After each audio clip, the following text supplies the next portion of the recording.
Menang melewati krisis. Saya ajak saudara-saudara membaca satu ayat di dalam Mazmur 23 ayat yang keempat. Sekalipun aku berjalan dalam lembah kekelaman, aku tidak takut bahaya, sebab Engkau besertaku. Gadamu dan tongkatmu, itulah yang menghibur aku. Kalau saudara bandingkan dengan terjemahan bahasa Inggris, hampir semuanya menulis yang sama, yaitu dikatakan when I walk through. Perhatikan ini. When I walk through the valley of the shadow of death, dan seterusnya. Jadi bukan di dalam, tetapi ketika aku berjalan melewati lembah kekelaman, lembah bayang-bayang maut. Jadi saudara-saudara, mengapa saya memakai kata melewati? Jadi melewati dan tinggal itu tentu berbeda. Seperti kita ini, dunia ini cuma kita lewati ya, musafir. Jadi dikatakan di lembah bayang-bayang maut, memang kadang-kadang dalam hidup ini Tuhan izinkan kita berada di sebuah krisis. Apakah itu krisis ekonomi, apakah itu krisis kesehatan, apakah itu krisis rumah tangga, krisis dalam pekerjaan. Tuhan izinkan kita ada dalam krisis, tapi kita harus tahu bahwa kita hanya melewati. Nah, itu yang saudara harus tahu. Kita cuma walk through, melewati. Artinya apa? Kita tidak seterusnya di situ. Segala kesulitan hidup ini memang tidak bisa kita hindarkan. Kadang-kadang datang begitu saja tanpa diundang. Tetapi satu hal yang kita harus camkan dalam pikiran kita, bahwa semua ini cuma kita lewati kok. Sementara kita hanya lewat saja. Sebab itu apapun keadaan saudara, kalau mungkin ada di antara saudara yang sedang menghadapi krisis, saudara ingat, kita hanya melewati. Dan kita bukan hanya melewati, tetapi kita mau menang. Amin. Kita mau menang, berkemenangan, melewati segala sesuatu. Umur saya ini sudah lebih dari separuh abad. Secara manusia sudah terlalu jauh yang sudah saya jalani. Dalam hidup ini ada saat-saat tertentu saudara, Tuhan izinkan kita melewati. Saya lewati, saya hadapi krisis dan sebagainya. Tapi toh semuanya bisa terlewatkan dengan kemenangan. Amin. Inilah yang kita mau saudara-saudara. Kita menang. Haleluya. Kita berkemenangan melewati semuanya itu. Dan anak Tuhan pasti berkemenangan. Karena kita punya janji Tuhan yang luar biasa. Sebelum saya masuk kepada bagaimana kita bisa berkemenangan, saya akan bawa saudara untuk mengerti yaitu dari mana datangnya krisis. Nah, ini harus kita mengerti juga. Sumber krisis itu ada 3. Yang pertama adalah dari diri sendiri. Jadi ada memang krisis yang terjadi dalam hidup kita, hidup orang percaya itu karena diri sendiri. Maaf kata, saya katakan memakai bahasa Amsal karena kebodohan kita. Saya bukan mengatakan Bapak Ibu bodoh, tidak sama sekali. Karena saya juga sering melakukan kebodohan. Tapi saya hanya memakai bahasa Amsal. Amsal kan bicara tentang orang hikmat dan orang bodoh. Makanya sekali lagi saya berkata tentang Amsal, coba saudara mulai ya, tiap hari belajar. Pelajari baca Amsal tuh, baca Amsal. Tiap hari sesuai tanggal. Jadi ada krisis yang terjadi karena kesalahan kita. Karena kita tidak taat kepada firman. Dan itu terjadi. Itu menyebabkan akibat terjadi krisis dalam hidup kita. Salah satu contoh adalah Raja Daud. Karena Raja Daud pernah melakukan salah dosa, maka kita melihat banyak krisis terjadi dalam kehidupannya. Baik dalam kehidupan pemerintahannya, dalam rumah tangganya, banyak sekali terjadi krisis. Jadi banyak krisis itu yang kita harus sadari. Kalau itu memang karena dari diri kita sendiri, maka satu hal yang kita harus perbuat yaitu kita harus sadar dan bertobat. Saudara. Jadi kalau kita sadar, oh ini aku memang karena aku keliru. Jangan terus ngelawan Tuhan. Jangan terus gak terima terus, mempersalahkan orang terus. Coba kita belajar seperti Daud. Dia sangat sadar. Dia cuma merendahkan diri. Bahkan di 2 Samuel 16, ketika dia harus mengungsi, meninggalkan kerajaannya. Dan dalam perjalanan itu dia dihina, ya diolok-olok, direndahkan oleh seorang rakyat jelata yang namanya Simei. Dia cuma bilang, ya mungkin karena memang aku salah. Ampuni aku Tuhan. Padahal pasukan-pasukannya udah gak terima. Tapi Daud bilang, sudah kamu gak usah ikut campur. Ini masalahku dengan Tuhan. Kalau memang itu karena kekeliruan kita, ya sudah kita merendahkan diri saja. Minta kemurahan Tuhan. Kita harus ingat bahwa Allah yang kita sembah itu Allah yang penuh dengan kemurahan. Itu. Dia panjang sabar, dia baik, dia penuh dengan kemurahan, belas kasihan. Ketika kita merendahkan diri di hadapannya, pasti ada kemurahan Tuhan. Yang kedua, krisis itu bisa terjadi karena serangan iblis. Jadi iblis itu memang tidak senang melihat orang Kristen bahagia. Dia tidak senang melihat kita sukacita dan sebagainya. Dia tujuannya cuma mau membuat saudara-saudara dan saya, kita umat-umat Tuhan, hidup kita sengsara. Hidup kita dipenuhi dengan penyesalan. Hidup kita tertuduh terus. Itu pekerjaan iblis, saudara. Makanya saudara kalau sudah begitu, saudara harus sadar. Iblis itu memang sukanya menuduh, namanya dia salah satu gelarnya pendakwa, menghukum. Jadi iblis itu terus mendakwa kita, menghukum kita, membuat hidup kita tidak bahagia. Tetapi satu hal yang kita harus mengerti, yaitu bahwa tanpa seizin Tuhan, iblis tidak dapat berbuat apa-apa. Itu saudara harus camkan. Bagi orang percaya tapi ini hanya bagi orang percaya. Kalau di luar itu tidak ada jaminan. Tapi bagi orang percaya, kita anak-anak Tuhan, tanpa seizin Tuhan, jangankan iblis. Firman Tuhan berkata, sehelai rambut pun tidak akan jatuh. Lukas 21 ayat 18. Sebab itu saudara, apapun yang terjadi, saudara tetap tenang. Sekali lagi, tanpa seizin Tuhan, tidak ada hal yang akan menimpa kita. Ya, salah satunya, contoh yang paling tipikal adalah Ayub. Ayub ini diserang luar biasa oleh iblis. Tetapi kita tahu bahwa sebelum diizinkan oleh Tuhan, iblis tak bisa berbuat apa-apa. Ketika Tuhan buka pagar itu, baru iblis menyerang. Lalu kenapa kok Tuhan izinkan? Mungkin saya pikir kenapa kok Tuhan izinkan. Nah ini yang ketiga nih mungkin. Bahwa sumber krisis yang ketiga adalah dari Tuhan. Nah di sini saya ingin saudara mengerti bahwa maksud dari Tuhan itu bukan berarti Tuhan itu suka cari-cari masalah. Bukan, sama sekali bukan. Jangan kita berpikir, oh Tuhan itu tidak senang melihat kita bahagia, tidak. Tuhan tidak senang melihat kita sukacita, tidak. Tuhan itu dikatakan dia lebih dari Bapa yang ada di dunia. Kasihnya itu benar-benar kasih yang sempurna. Jadi kalau Tuhan izinkan, berarti ada sesuatu yang Tuhan mau lakukan dalam hidup kita. Apakah itu? Yaitu dia mau menguji kita. Dia mau melatih kita. Itu yang kita harus sadar. Jadi kadang-kadang Tuhan izinkan, Tuhan mau menguji hati kita. Dan juga supaya kita sadar diri. Itu saudara harus tahu. Kadang-kadang manusia ini kan tidak sadar. Bukan kadang-kadang, seringkali saudara. Kita ini tidak sadar. Kita tidak bisa melihat hati kita sendiri. Yang kadang-kadang kita merasa hebat. Tapi nanti kalau Tuhan sudah izinkan, waktu kita dalam kelemahan, di situ kita baru menyadari. Aku ternyata masih belum apa-apa. Kadang-kadang manusia tidak sadar. Apa bukti ketidaksadaran itu? Salah satunya suka menyalahkan orang lain. Suka menghakimi. Gitu? Kita kan banyakan terus nuding orang lain. Oh karena ini. Oh dia ini gini. Coba kalau kita ngalami sendiri. Di situ kita baru sadar. Aku ya podo ae. Nah itu saudara harus mengerti. Jadi Tuhan itu memang menyadarkan kita. Supaya kita sadar diri. Oh ternyata aku ini masih sama. Supaya kita sadar bahwa semua itu, kalau kita boleh melakukan ini, melakukan itu, kalau kita bisa begini, begitu, semua itu hanya karena anugerah Tuhan. Hanya karena kebaikan Tuhan. Hanya karena kemurahan Tuhan.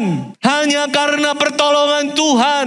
Hanya karena kekuatan daripada Roh Kudus. Kalau tidak, kita bukan apa-apa. Elia orang yang hebat kayak gitu. Alkitab berkata Elia itu manusia biasa. Dan memang Tuhan menunjukkan Elia bagaimana ketika dia sudah mendapat kemenangan yang luar biasa. Dia langsung down, dia lari, melarikan diri. Dia minta mati hanya karena mendengar ancaman seorang wanita.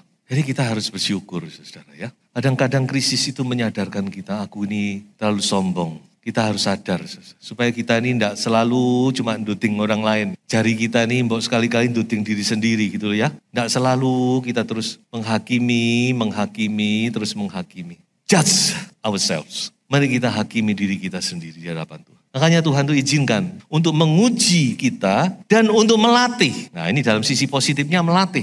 Supaya kita dilatih menjadi seorang yang mahir. Mahir dalam menghadapi krisis. Kita tahu bagaimana kita harus lakukan. Saudara, kalau saudara terus dilatih, kan saudara jadi mahir kan? Orang mahir itu nggak langsung mahir, saudara. Dia belajar dari kekalahan, dari kesalahan, dari kegagalan. Dia bangkit lagi, dia maju lagi, jatuh lagi, bangkit lagi. Sampai akhirnya dia menjadi orang yang mahir. Terlatih, itu yang dikatakan oleh Raja Daud. Dia melatih tanganku untuk berperang. Untuk melenturkan busur tembaga. Busur itu kan dari kayu ya, kayu yang sudah dibuat sedemikian rupa. Tapi mungkin ada busur-busur tertentu yang bahannya itu dari tembaga. Mungkin ya, dari tembaga yang ditipiskan, saya tidak mengerti. Tapi firman Tuhan berkata busur tembaga. Itu bisa melenturkan, itu perlu kekuatan yang hebat. Jadi saudara-saudara, dengan demikian kita bisa masuk ke poin berikutnya, yaitu sekarang bagaimana kita menang melewati krisis. Yang pertama, yaitu jangan bersungut-sungut dan saling menyalahkan. Mari kita baca Filipi 2, 14 dan 15. 2, 3. Lakukanlah segala sesuatu dengan tidak bersungut-sungut dan berbantah-bantahan, supaya kamu tiada beraib dan tiada bernoda, sebagai anak-anak Allah yang tidak bercela di tengah-tengah angkatan yang bengkok hatinya dan yang sesat ini. Sehingga kamu bercahaya di antara mereka seperti bintang-bintang di dunia. Jadi yang pertama dari sisi negatif ya, yaitu jangan kita bersungut-sungut dan saling menyalahkan. Biasanya saling menyalahkan itu suami istri. Iya Pak, iya. Suami menyalahkan istri, istri menyalahkan suami gara-gara kamu, bukan gara-gara kamu, terus gitu terus. Coba kita berhenti. Jangan bersungut-sungut, juga jangan saling menyalahkan. Coba kita mau berhenti. Kalau kita menghadapi krisis, kita tidak usah menyalahkan satu dengan yang lain. Kita juga tidak usah bersungut-sungut. Karena bersungut-sungut dan saling menyalahkan itu kita, kalau saya pakai bahasanya orang sekuler ya, itu kita melepas energi negatif. Dalam permasalahan kita itu energi negatif yang kita tabur di situ. Bukan hal yang positif gitu. Kalau kita terus bersungut-sungut, menyalahkan orang lain, gara-gara orang ini, gara-gara orang ini. Selain itu kita nggak bisa belajar dari permasalahan. Karena kita selalu menyalahkan orang lain. Jadi tidak pernah salah kita ini. Akhirnya kita karena tidak pernah salah, kita nggak pernah belajar. Jadi kalau kita menghadapi krisis, coba kita berdiam dirilah. Koreksi diri, so, itu yang terbaik. Mungkin orang lain yang bersalah, itu pun kita tidak perlu bicara. Biasanya apalagi sesama suami istri, sudah tidak usah ngomong, pasangan saudara sudah ngerti kok. Jadi mari pertama-tama kita tutup dulu ini ya. Tutup ini energi negatif. Jangan sampai ini energi negatif ini keluar. Mau campur tangan dalam masalah kita. Jadi pertama saudara ingat, jangan bersungut-sungut. Dan jangan saling kita menyalahkan. Yang kedua, yaitu tetap pegang janji Tuhan. Saya bacakan dari Mazmur 119.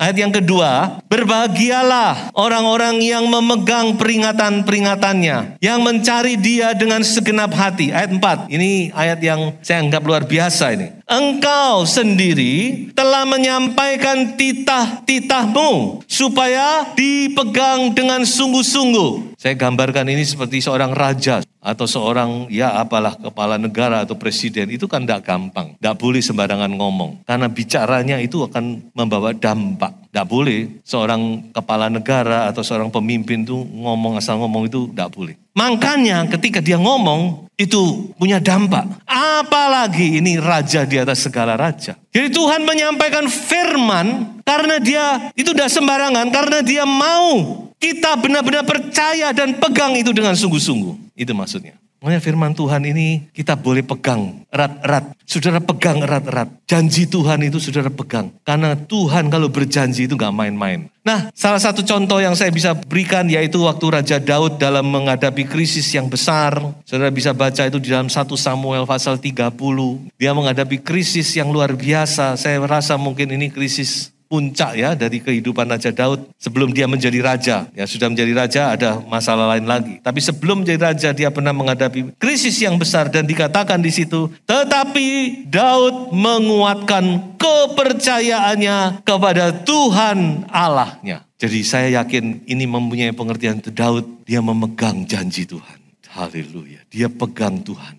Dia arahkan imannya kepada Tuhan. Walaupun dia sendiri dalam keadaan krisis. Dan orang-orang yang dipimpin juga dalam keadaan krisis. Tapi di situ dia tetap percaya kepada Tuhan. Dia pegang, dia cari Tuhan. Dia cari firman Tuhan. Makanya betapa pentingnya kita memiliki janji Tuhan itu.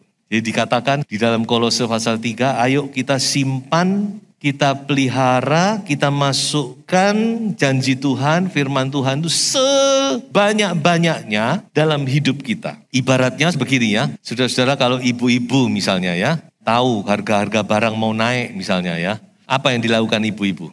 Borong. Nah demikian juga dalam hidup ini saudara. Mari kita menimbun firman Tuhan itu sebanyak-banyaknya. Masukkan ini semaksimal mungkin. Memang sudah susah sekarang. Apalagi saudara seumur-umur saya ini ya. Saudara sudah masuk 40, 50, apalagi seperti saya sudah sekian. Wah ini sudah hard disknya sudah banyak errornya. Nah saudara, coba kita belajar ya menyimpan sebanyak-banyaknya firman Tuhan itu agar pada waktu kita membutuhkan kita tinggal ambil. Oh ini janji Tuhan, ini janji Tuhan tentang ini janji Tuhan tentang ini janji Tuhan tentang ini. Oke, yang ketiga yaitu berdoa. Doa bisa mengubah segala perkara. Apapun keadaan saudara, berdoalah karena doa itu mengubah segala sesuatu. Ada dua tujuan dalam doa. Yang pertama yaitu minta tolong. Tentu doa adalah minta tolong. Yang kedua jangan lupa kita juga minta kekuatan. Kita perlu kekuatan dalam melewati krisis. Ya kadang Tuhan tidak langsung menolong, tapi Tuhan beri kemampuan, kekuatan untuk kita lewat. Ada satu doa Rasul Paulus di jemaat Kolose. Dan supaya engkau dikuatkan dengan segala kekuatan oleh kuasa kemuliaannya untuk menanggung segala sesuatu dengan tekun dan sabar. Menanggung segala sesuatu, menanggung krisismu, menanggung krisisku dengan tekun dan sabar. Sampai krisis itu lewat. Perlu ketekunan, perlu kesabaran, dan itu perlu kekuatan dari Tuhan. Itulah sebabnya kita juga berdoa minta kekuatan. Dan yang terakhir, jangan lupa, walaupun ini terakhir tapi ini tidak kalah pentingnya, yaitu mengucap syukur dengan sukacita. Amin. Coba kita baca Kolose pasal 1 ayat 12. Dan mengucap syukur dengan sukacita kepada Bapa yang melayakkan kamu untuk mendapat bagian dalam apa yang ditentukan untuk orang-orang kudus di dalam kerajaan terang. Haleluya. Jadi ayo Tuhan menjanjikan kemenangan. Dan saya percaya bersama Yesus kita pasti menang melewati krisis. Amin. Coba kita ulangi. Bersama Yesus kita pasti menang melewati krisis. Tuhan Yesus memberkati. Haleluya.